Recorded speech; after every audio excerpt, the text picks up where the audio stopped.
but his orders come from far away no more. They come from him and you and me, and brothers, can't you see? This is not the way we put an end to war.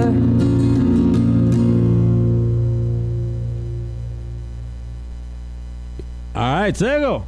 It is May 29th. Welcome to Let's Talk Native on the LTN Radio Network. This program breaks all the rules for Native radio. No buffalo speeches, no mystic healing, no special Indian prayers. We tackle the real issues facing Native people. We look back at our glorious and our grave history, a tough look at where we're at now, and look forward to our ongoing battles for sovereignty and autonomy. Let's Talk Native is produced in association with Iroquois Promotions on the LTN Radio Network. Streaming live from the Cattaraugus Territory of the Seneca Nation and simulcast on the Gwe at CKWE in Tyendinaga. You can find our live stream on our own network at www.ltnradionet.com. That's where you can go to hear crystal clear audio of songs like Universal Soldier by Buffy St. Marie. Look, it is Memorial Day for some, so that's the reason I played that song. And we'll talk about it in a bit, but let me introduce who's here. I'm John Kane. I'm the show's host and producer. I'm joined by Matt Hill on the board. Scano. And I've got Ed Schindler joining us in studio as well. Good morning. And of course, Kelly McMillan is our studio engineer. And behind the mic, but behind the camera is Jake Proud, and he's shooting some video that will be put up on our LTN, our Let's Talk Native TV channel on YouTube. So that's the rundown on who we got. All right, so today is one of those days that again, the United States goes out of its way, and many people here go out of their way to glorify and romanticize and heroize people who've perished in war, and in doing so, do the same for war itself. And that's why I played the Buffy St. Marie tune. I made a comment on Facebook today that drew some pretty good attention. I said, look, the United States does not fight for freedom. It fights for world domination. And that's what the U.S. military does. And there's really no way to escape that assessment. And I also apologized if people didn't know that. I apologize if you didn't know. Because I think a lot of people enlist in the armed services for a variety of reasons.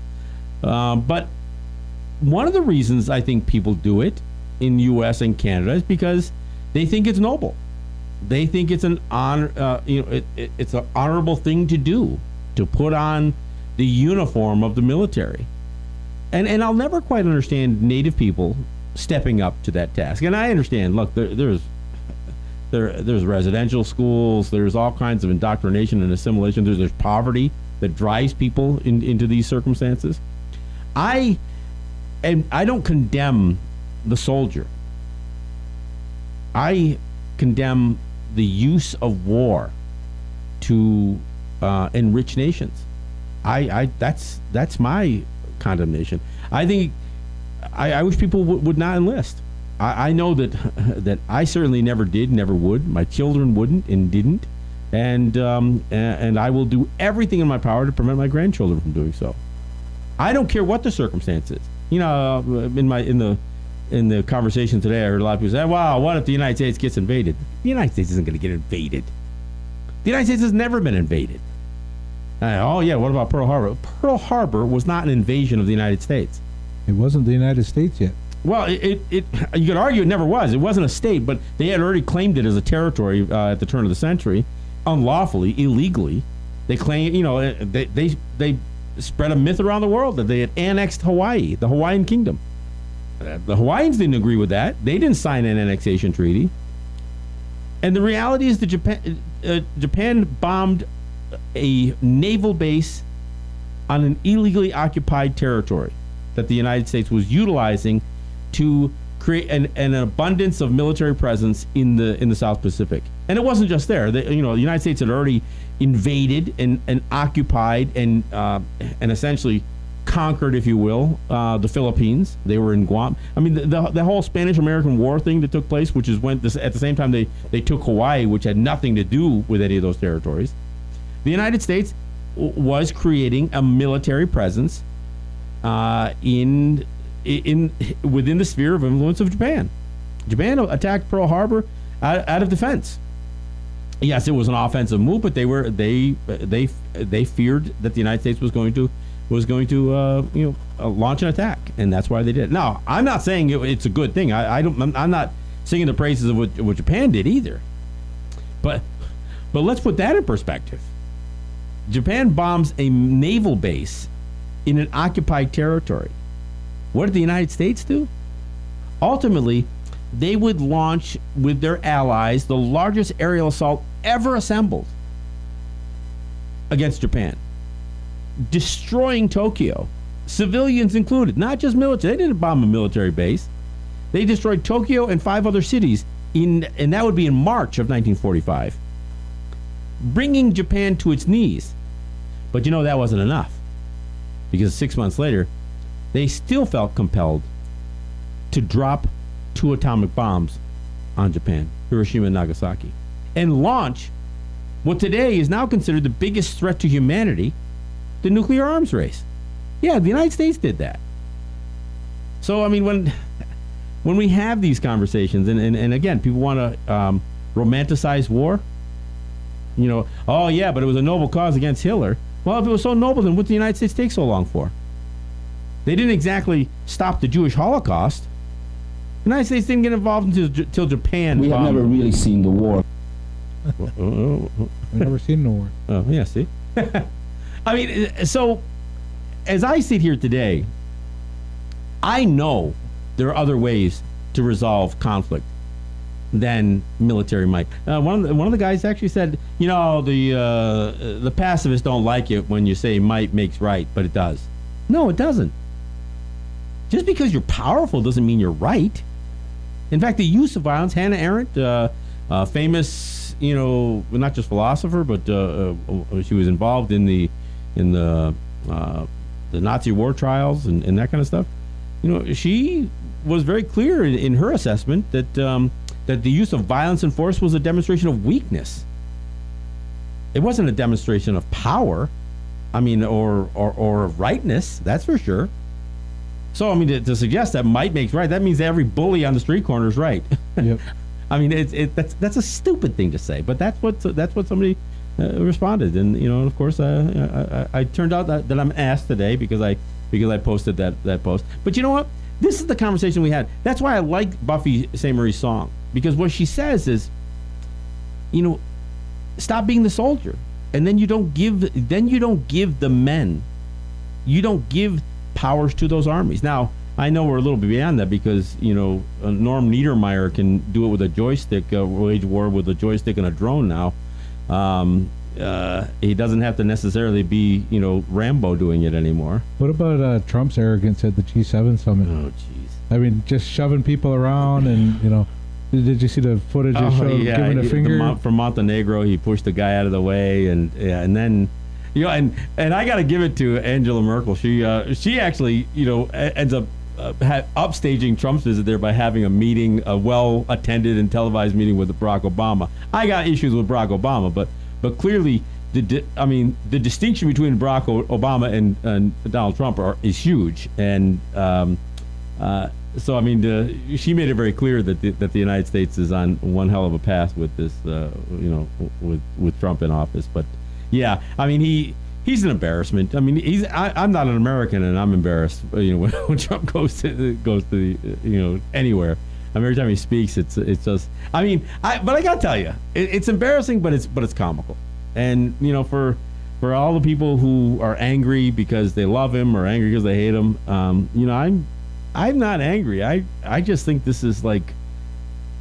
This is the golden age for those of us who are looking for been waiting for the United States to really stumble hard, and it has. Let's face it, it stumbled economically. The economic meltdown of 2008. They botched so all of their military campaigns in the Middle East have been just an absolute debacle, and now they elected this moron. So to me, this is like comedy. I mean, not just to say that I'm enjoying it, but I'm entertained by it. I'm entertained by this guy being, being in the White House or in wherever he is, Mar-a-Lago in Florida, the Florida White House or whatever they want to call it. But no, I can't emphasize enough how. Anybody gets excited about enlisting in the armed forces. I think they really have to do a proper assessment. And I know there's a lot of people who served, and I don't condemn the people who have served because I think they were duped. I think almost all of them were duped. I mean, and I know people don't, you can't criticize World War II. Okay, I'll stay away from that one this time. But was communism really the threat that everybody said it was? I mean, and if it was, how come it's not anymore? How come Trump can pal around with Putin, and America can be put up to sale to China with Chinese investment? I mean, think about the amount of resources, especially the ramp up on nuclear weapons, just because of the Cold War and the war on communism. I was listening to some radio stuff from my buddy Michael G down on WBAI this morning. He was, it had to do with a lot of those House Un-American acts where everybody was being accused of being a communist and that kind of stuff. I mean, what's crazy to me now is that white supremacists will grab their Confederate flag and their Nazi flag and their American flag, all in the same, with the same visual displays. They'll do that, and they represent a strong part of Donald Trump's base. In fact, now they feel like they've got a president in the White House that they can rally around, because they sure couldn't do it with the black guy, and they couldn't have done it with a woman, but they got one now. I mean, this is the world that we live in. Some of the stuff is absurd to the point that it is laughable. And I'm not saying it's not without danger. I mean, yeah, Donald Trump can make some really rash decisions about the use of the military. I mean, obviously there's supposed to be checks and balances, and he can't just one day wander in, punch in the nuclear codes, and launch a missile strike. Supposedly he's not supposed to be able to do that, but who the heck knows? I mean, this is the world that we live in. A president that denies climate change, that thinks that a country can be run like a company. I don't know.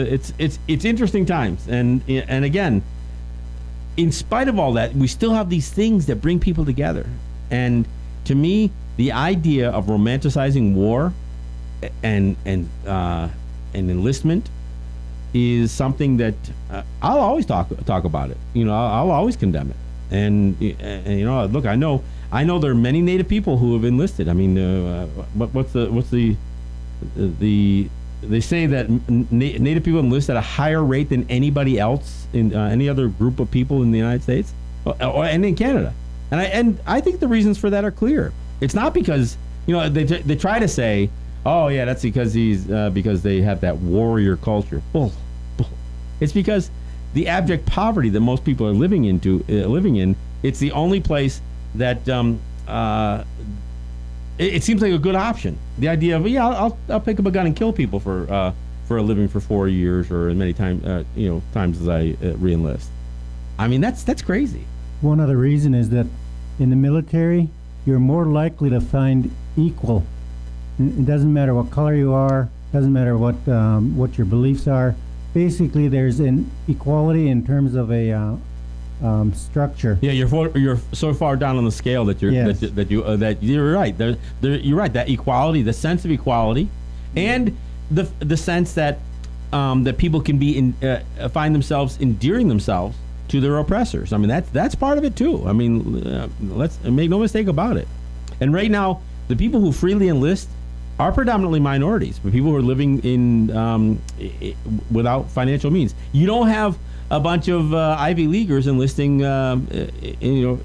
Although there was a bit of a rush after 9/11, there were a whole lot of people about, we got to go kick some Muslim ass, as they said it. That's how people bought into the propaganda. They needed somebody to hate. That's always the case, though. Yeah. I mean, interesting You do note that they didn't drop an atomic bomb on Germany, right? Yep. You know why? A lot of the people are from Europe. Well, they're white people. Yeah, Yes. exactly. Yeah, they're white people, and it's Europe. I mean, so no, you can drop it on some people of color living in a small island country, in the South Pacific. People who don't look like you, but you damn sure aren't going to drop it on somebody who looks like you. I don't want to spend the whole show talking about this, but obviously we've got Buffy St. Marie on our files here, and we're going to play that song because I think she delivers a pretty good message with that. All right, so here's what I did want to talk about, and it's it just kind of occurred to me over the last couple of days, even since the last show, that this is the 20th anniversary of 1997. That sounds obvious because it's 2017. But let's talk about the significance of 1997. It was, and especially this time of year, specifically, there was a happening place 20 years ago, especially in Seneca Territory. Seneca Territory became the front lines of our battle with New York State over taxation over tobacco and over fuel. And the lines were drawn. And a relatively new governor in George Pataki thought he was going to, do what they all do when they come into office. Yeah, we're gonna take care of that Indian problem. He thought he was going to take over where Cuomo had left off from the other party, but he's a Republican, so he was going to do it. So we ended up having knockdown dragouts with the state police on the throughway. We had the incident in Onondaga where they attacked a bunch of people who were gathered at Onondaga. The corruption there actually would have the state police doing the bidding of the Onondaga chiefs who were trying to cut a deal with the state. That deal fell through. Part of the reason that deal fell through was not only that, but we also had what we called the Albany Tea Party, where thousands of us went to Albany. Not hundreds, but thousands of us went to Albany. And of course, the most telling images that come from 20 years ago is the black smoke rising off the thruway. This when the people of Seneca Nation shut the thruway down, and there were tire fires and there were knockdown dragouts with the police. In fact, when we did the event in Albany, there was some concern because the same day we did what we called the Albany Tea Party in Albany was the same day that the state police and police in general were honoring their fallen brethren. They were doing a demonstration at the same time, and so there was some concern. I was a part of the organizing this. I was on what was called the First Nations Dialogue Team back then, and there was some concern that we would run into some of the same police officers, and we did. We actually saw some of them. But when all was said and done, before we reached Memorial Day 20 years ago, the governor called. And he called. We were not only the dialogue team, the First Nations dialogue team, but we were working with a group we called the League of First Nations. We had done it because the leadership wasn't really stepping up in the way that it could have or should have on really stepping up as diplomats and statesmen. So we took, we assembled people from each nation. We went. My job was as the dialogue team was educating both the native and the non-native people. We went from territory to territory to educate the native and non-native people, just what the circumstances, what was at risk. It wasn't just about smoke shop owners. This was a bigger deal than that. And so we got the call a couple of days before Memorial Day. We got the call from the governor's office and said the governor's going to give a speech at the Erie County Historical Society. We should go there. We should like what he has to say. So he called the League of First Nations, and he called all the nations. I mean, he didn't leave anybody out. And so we went, and it was pretty crowded there in the lobby of the Historical Society. The governor walks in. He walks up to where we were assembled. I think he even gave Ross John a pat on the back and said, "I think you're going to like what I had to say." And of course, we're sitting there skeptical as all get out. We're thinking, "Yeah, we've never liked what one of these guys has to say," And so he gets up to the podium and starts talking and you can hear one by one people in the crowd go, bullshit, bullshit. Everybody's just like clearing their throats and suggesting what he was going to say was bound to be untrue. But here's what he had to say. He said that he was going to respect the sovereignty of the First Nations of the Indian Nations in New York State, and that he, as the executive of the state, was not going to enforce the state regulations on the taxation of gas and cigarettes. That he was going to recognize the sovereignty. So I mean, we're all standing there thinking, wait a minute, there's got to be something here we can complain about. And of course, we sat there in some disbelief, thinking, okay, but yeah, what's the catch? And you know what? There wasn't one. George Pataki, Republican governor, did an about face. We were throwing down with with police officers. We were. It was not pretty, but it was clear we weren't going to give in, and we weren't prepared, as the Onondagas and some of the others were trying to do, to make a deal with the state. They wanted a tax compact. Oh, many other states have them. Many other native territories have entered into tax agreements with the state, but we weren't having it. We knew that if we conceded, if we yielded to the state on taxation, and it's the thing we talk about all the time, whether it's property tax. If we yielded that, it would ultimately be our undoing. So we didn't. And honestly, the governor didn't pay any political capital for making that decision. He did an about face. That's exactly what the headline said. It says, Governor Pataki reverses position. Governor Pataki does a 180. Governor, and actually one even said, I think, said that he threw in the towel. Isn't that what one of the headlines was? I think Governor throws in the towel.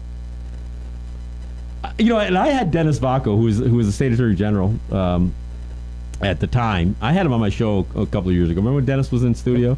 And he said he couldn't believe that the governor did that. He was telling the governor, don't do it. We can beat these guys on this. He was advising him to stay at it, But the governor yielded. He yielded. And the idea that we drew a line in the sand in 1997 and essentially forced, however you want to put it, a governor to do an about face on a position that he was very vocal about, it showed the unity. When we assembled in Albany, there were thousands of us there. And, we had communications like I said, as the dialogue team, I was working with Paul, Delarone, Art Montour, Sugar Montour. We were making the rounds. We were going from territory to territory. We were doing radio interviews. I was writing a couple of op-eds that they got in some newspapers. But I think we took communications on ourselves. We didn't hire a lobbyist. We didn't hire writers. We did it. We did it ourselves, and we kept people informed. And we were informed by the people. So we truly were doing the bidding of the people. And we prevailed. The governor would be reelected after that, and we would not see a problem with the state again. In fact, he got sued. He got sued by the convenience stores.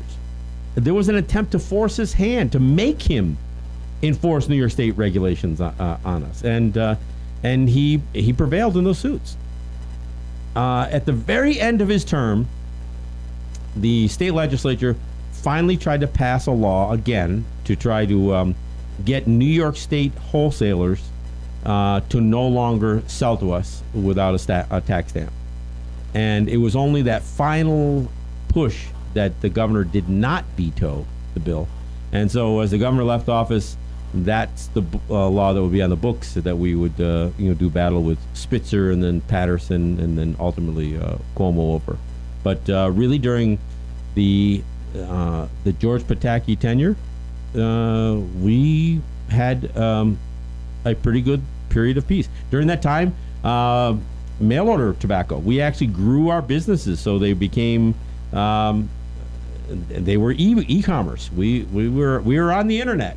And we had taken where many of these this e-commerce and the e-bubble was bursting left and right. One place that was showing some success was the idea that we had taken the position that when we sold a carton of cigarettes and utilized the internet, that the sale took place here, because this is where we received the data from the credit cards and stuff like that, and that we weren't doing, and that's the position we took, and there were thousands of people that got employed here in Western New York You were because too successful. it was too successful. So ultimately, during the Obama administration, they passed the PACT Act to kill remote sales. So now, if you order, for the most part, a few exist, but for the most part, if you want to order tobacco over the internet, it comes in from another country, because the United States passed a law. They killed 3,000 jobs in Western New York, and it destroyed their ability to collect everything from Chipper? No, not the Chipper. The Tobacco Settlement Act funds. Yeah, Chipper will come actually on the after that. Or actually, no, around the same time. Yeah, But the funny thing is that the cigars weren't.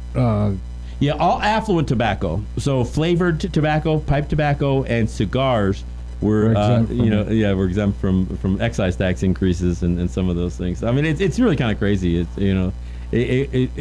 It's not just warfare or anti-native legislation. It's class warfare as well, and that's what demonstrated. But I think it's important that we recognize. I mean, this is the 20th anniversary of what we had a victory. We beat back the state of New York, and we didn't. It did take a stand. We had to stand. We had to resist.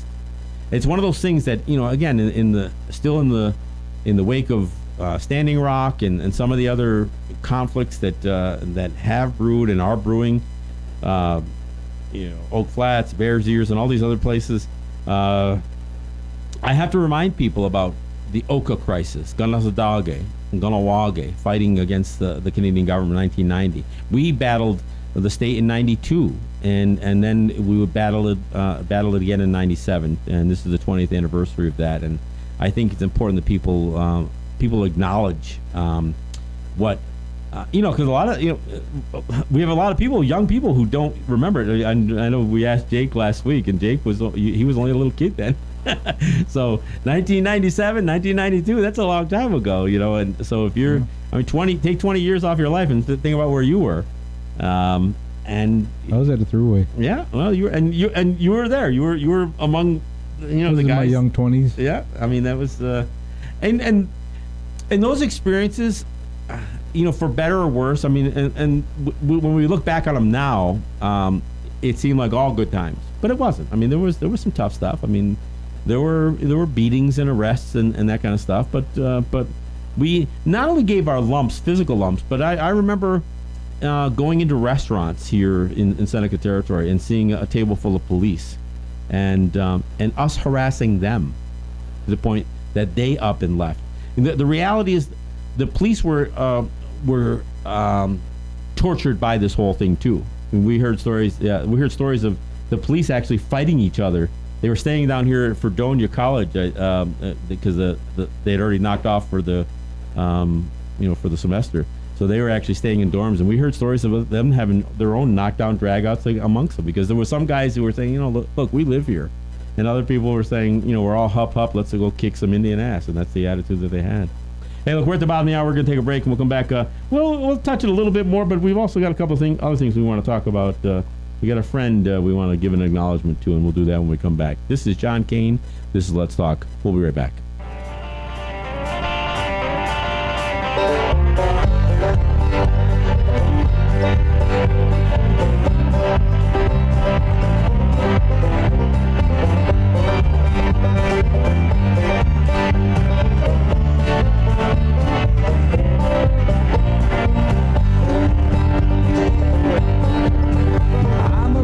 From the past, do you hear my engine roar?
guitar play.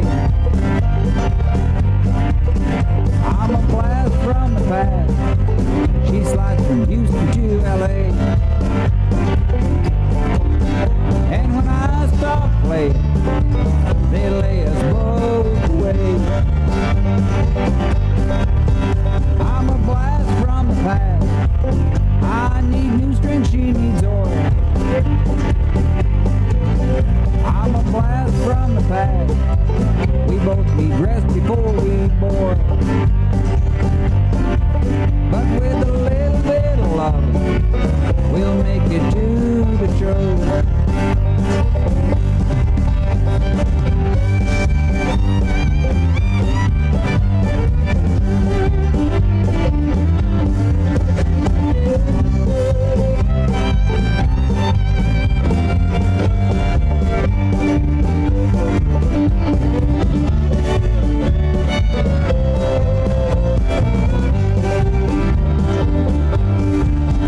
I'm a blast from the past. Do you hear my engine roar? I'm a blast from the past. Just make that engine roll. All right, thanks for coming back. That's a little blast from the past. That's John McLeod. We played a little bit of John McLeod. We're, obviously, I love his music. I think his music is pretty well produced too. He gets really top-notch musicians playing with him. He knows the California circuit pretty good, so he really gets some of the best artists playing with him. And and again, I think the production quality is flawless. I like the simple style of music that he does, and one of my favorites. So it's always good to play a little bit of John McLeod. Hey, couple of things. One of the things I want to do first, I want to acknowledge a good friend of ours and somebody that whose footsteps we essentially are following, and I want to talk about Jacques. He is from Six Nations. He's a good friend of ours. He, for the last 8 or 10 years, has really been trying to push the acknowledgement of the circle wampum, and again, not the inside of the circle, outside the circle. The whole idea of the circle wampum. Kinjokun Huxta. Exactly. The people's wampum. The people's wampum. The wampum that shows the 49 families and the one title that is the Taladaho title that is distinct from the titles associated with those 49 families. And the work that Jacques was trying to suggest and promote was that we find our families and that we trace ourselves within each one of our nations back to that wampum, that string. That maybe we'll Matt post. If you go to Matt's remove the dust page, you'll see that circle wampum is right there. The people's wampum is there. But this is work that Jacques has spent. Jacques D. Okay, has spent really much of his adult life, promoting, and it is that and identity, and what Jacques was one of the ways that he stressed the issue was he didn't. He dressed in native clothing all the time. That was who he was. He anytime he went someplace, you knew. And it wasn't regalia for him. It was the way he dressed, because he thought it was important that people understood the distinction. Now, I'm not saying everybody followed that same path in doing that, but I respected what he did, because when you saw him, you knew who he was and what he represented, and he's struggling right now. I know he's been battling cancer for a couple of years now, right? Mm-hmm. And I know he's tried many of the treatments to and then we missed him during Matt's Remove the Dust, and I don't want to just call it Matt's Remove the Dust, but I do credit Matt with doing the work to bring that Remove the Dust event here to Cattaraugus, which is kind of that step. It's part of that same effort that Jacques was riding the momentum of all of that those other meetings before that. So the we missed Jacques, and it was Paul made a special acknowledgement at the end of the meeting, and I guess the word is that he's having a tough time, and and again, I don't do Indian prayers, I don't do that, but I do acknowledgement, and so I just think it's important that people understand the great work and the effort and the just what his commitment was, and I hope that we maintain that commitment, not because it was his, and not just because he did it, but because we all need to do it. He was an example to all of us, and and we don't prop people up and put them on pedestals. It's kind of not what we do, but we certainly do acknowledge, and we acknowledge the people who do good work, and we acknowledge the people who really work for the people. And I don't know if you want to add anything, but I feel moved having had the opportunity to sit in council with Jacques Woody over the years. Yeah, I've had a lot of good talks with him. He's been a big inspiration for me. He broke a few barriers for me because he would be the lead dancer when we did feather dances before our meetings. And one of the things that he's kind of watching me, and he said, "I noticed you're not really dancing." And I said, "No, I'm not really, a strong dancer." And he said, "That's because you're still thinking that it's wrong to do." He said, "You're listening to the oppressors and they're telling you that it's not what the thing to do." And so I listened to his words, and he says, "You'll feel those chains coming off you once you start believing in yourself and what you're doing is right." And I started thinking of that, and I started remembering those words all the time. And now I can get into the dancing part of it, but it's just things like that he's been a real inspiration. We had talks when we had our meetings, where I was glad to see each other, and I made a few visits to him just a couple months ago now, and he's struggling with his cancer, and he's still optimistic though. He's a very, very strong person, and I take a lot of that, and I wish him well, and just good words for him. Yeah, our thoughts and our hearts and our words go out to him, and wish the best, and privileged to have worked with him, and I hope we get the chance to do more, and I know one of the things that he stressed with you even when you hosted that event here. He kind of left you with a little bit of a cryptic message. He suggested that, hey, no matter what, make sure you do the meeting. He didn't want the meeting to be stopped if if he had a downturn or anything else. And I think that's still his message. His message is keep doing the good work. Mm-hmm. And again, I wanted to give an example. I don't know if Ed, I know you had a chance to attend a couple of these. Yeah, the thing I think is important to understand is that what he puts across is not meant for any gain for him to be acknowledged and put up on a pedestal or whatever. He wants the people to start learning the ways, acknowledging the ways, and respecting the ways, because it's for them. That's what those teachings are. Yeah. It's for the people, and that's what his message is. So again, give him a thought. If you're in the area up in Six Nations, by all means, I used to say I wrote a piece a few years ago when my son-in-law was struggling, and a lot of people were willing to offer prayers and burn tobacco, and I said, if you really want to do something, do an act of kindness, do something. Don't just pray, do something, and and if you feel strongly about Jacques Woody, then let's continue the good work. Let's continue the acts, not just pray and wish. So I guess that's our message here. Look, well, one of the guys who listens all the time asked a question on I think it was on Facebook message. Yeah, he messaged me.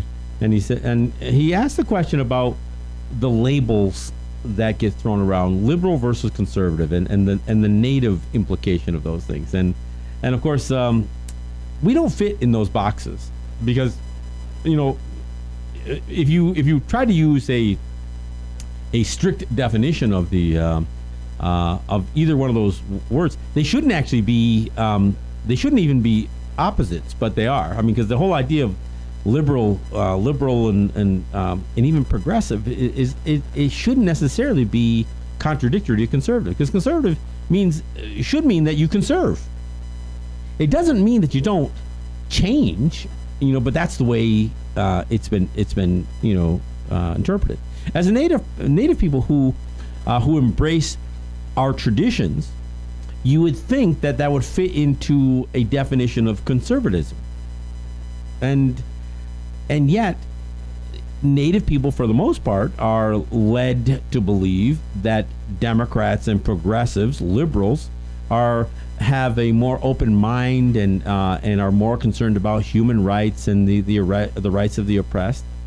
But we have the same challenges no matter what label these politicians carry. And so when I take a position against war, the first thing somebody says, well, yeah, you liberals all feel this and that. And look, I'm not a liberal. I don't fit in the definition. And I'm not really a pacifist either, although that definition is also one of those words that get mixed up. I liked Ward Churchill's exercise he did when he was in a crowd.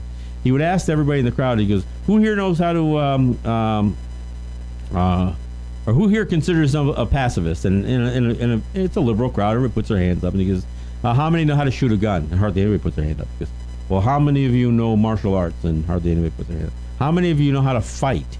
And hardly anybody. And he says, then you're not pacifist. You're just weak.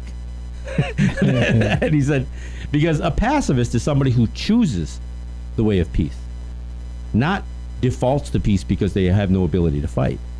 Now, and from a Haudenosaunee standpoint, the way of peace was a choice, and that's what the Ganawida, the peacemaker in Hiawatha, and that's what the Ganyanaragoa was. It's like, here's the path that you can take to preserve and to regain balance and to regain harmony and to maintain peace.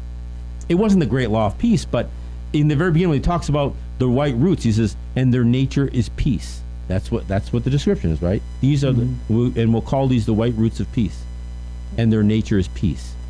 And it was also nature of those things was inclusion, because the whole idea of the white roots of peace is that anybody who sought the protection and the shelter of the great tree of peace could follow those white roots, and if they agreed, and if they could embrace the tenets of that peace and that path, then they were welcome.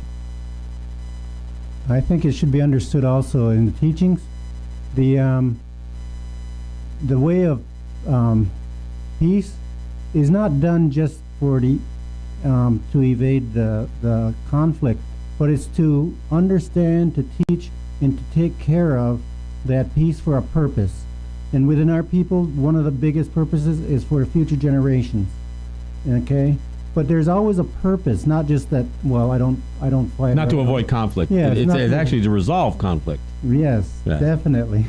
Well, and again, back to the labels of liberal and conservative. I mean, the whole Democrat-Republican thing, those aren't labels that apply. But the idea and the philosophy of a liberal point of view or a conservative point of view, I don't know that they apply to us, because where the line gets drawn by the conventional wisdom associated with those two terms, I mean, those lines are, crisscross our people, and they double cross our people. I mean, John Kennedy, liberal Democrat, was the guy who ultimately brought in Kunzua. We have had more battles with Democrats in the governor's mansion than we had, and we talk about this is the 20th anniversary of '97. We turned a Republican governor. We had more raids during the Obama administration than we did through both Bushes combined. Now, I'm not advocating, Republican leadership or conservatism either, because what I hear, I mean, the language of liberals sounds nice, and the language of conservatives, the ones who call themselves, this Mike Pence, what does he says? He's a Christian, conservative, and Republican in that order. That's his quote. That's his claim to fame. I'm a Christian, conservative, and Republican in that order. Well, when I hear the language, when I hear the things that he associates with his faith and his philosophies, it's pretty problematic. I would never align myself with those philosophies. It's the hypocrisy and the patronizing view and white privilege demonstrated by liberals that I have problems with, because that's what I see. I mean, you see an arrogance and in Republicans or in conservatives you see white supremacy, and in liberals you see white privilege. That line gets pretty blurry between the two, as a Native person. So I don't know if I answered the question very well, but I got to tell you, I have some real problems with those that terminology, and trying to figure out a way to embrace that into any kind of identification for ourselves. I think there's something to pay attention historically, in that the people who came from Europe found that we were quite liberal because we were very different from what they were. There was a big change. They didn't have this concept of freedom of speech. They didn't have this concept of all what you can find within the Bill of Rights of the United States. Those were things that they found here that were very different, and therefore we were considered an oddity, but they copied us. They copied that thinking to create the United States until they could overcome it. The rich became richer. But the other part is conservatism, where we were looking after to take care of the creation, to become part of the creation instead of living off from it. Those are types of things. But again, you're looking at historical, how it affected them, not how it affected us, or right. how we affected them, but how the changes. Well, and them. liberalism gets associated with environmental, issues and that kind of stuff, and so I get that. Now, the further comment had to do with terms like progressive versus traditional, and let's be honest here. When the Indian Reorganization Act was being pushed through, and even the Seneca Nation, when it went to a constitutional government in 1848 or something like that. That's when it was acknowledged.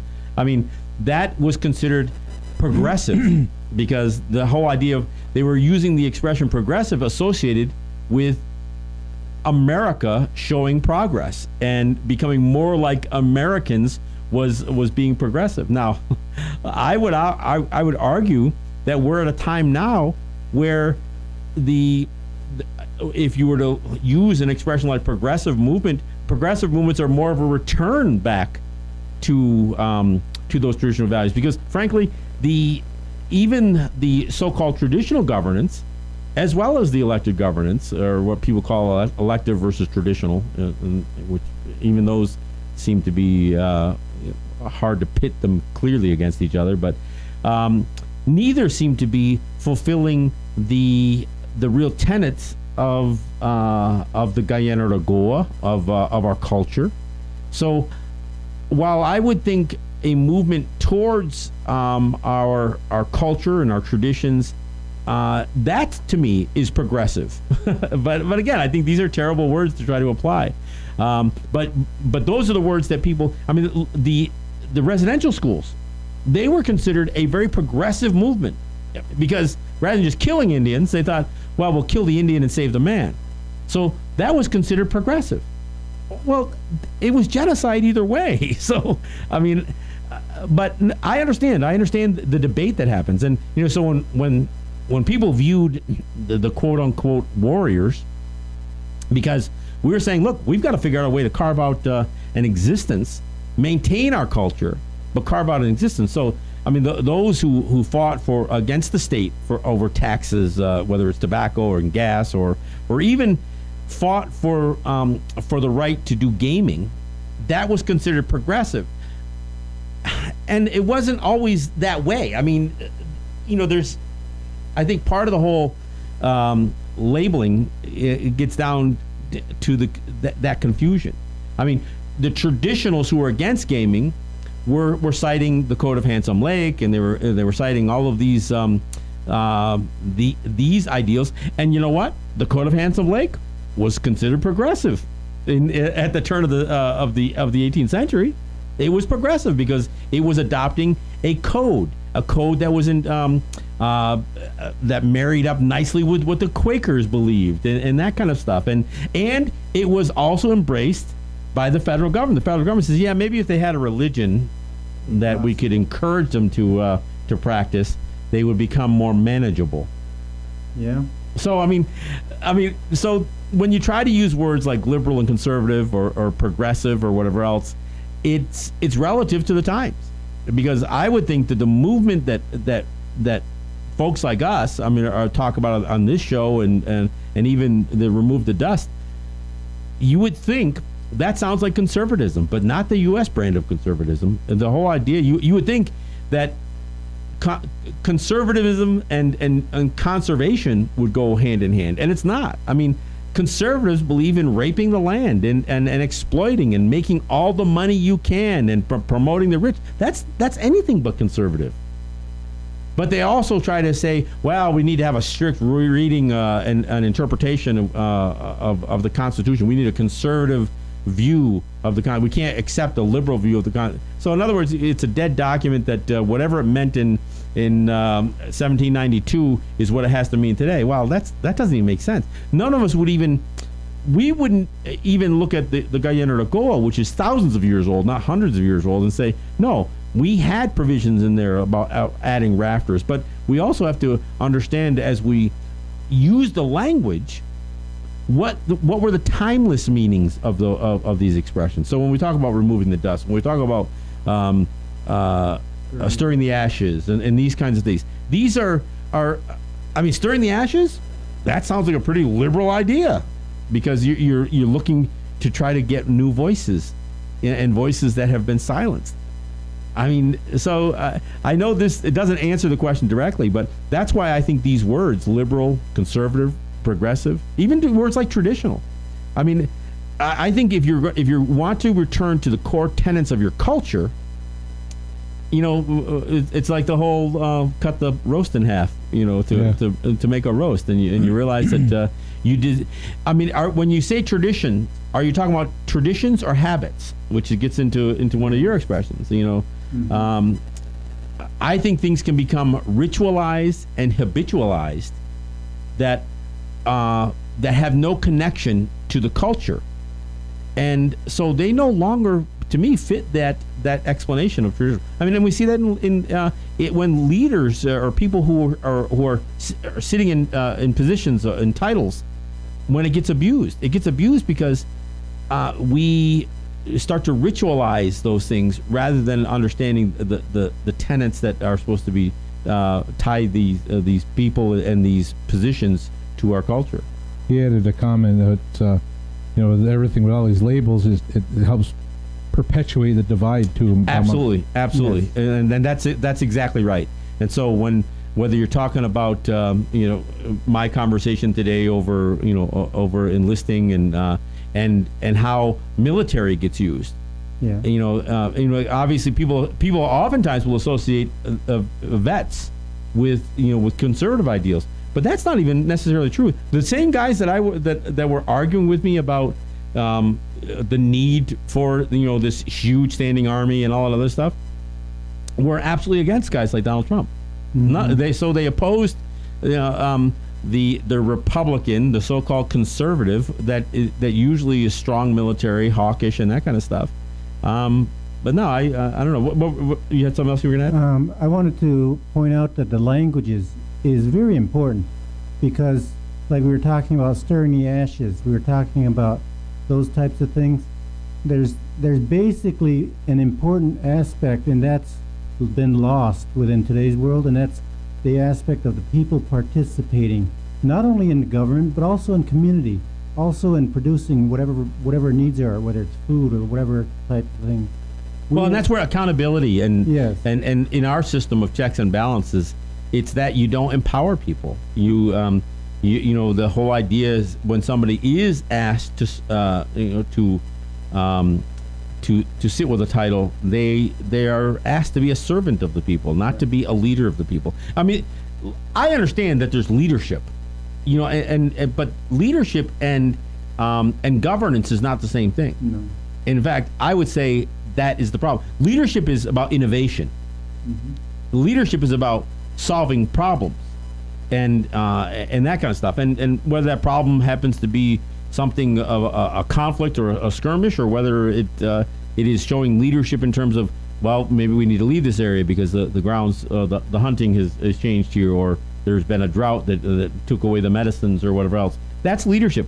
Those aren't political decisions, and those are those people who would make give that advice to within our culture would have done so through the clans and through the people. But it wasn't necessarily the chiefs that made that decision. It was the people that did. Yeah, and so this is where all that stuff loses its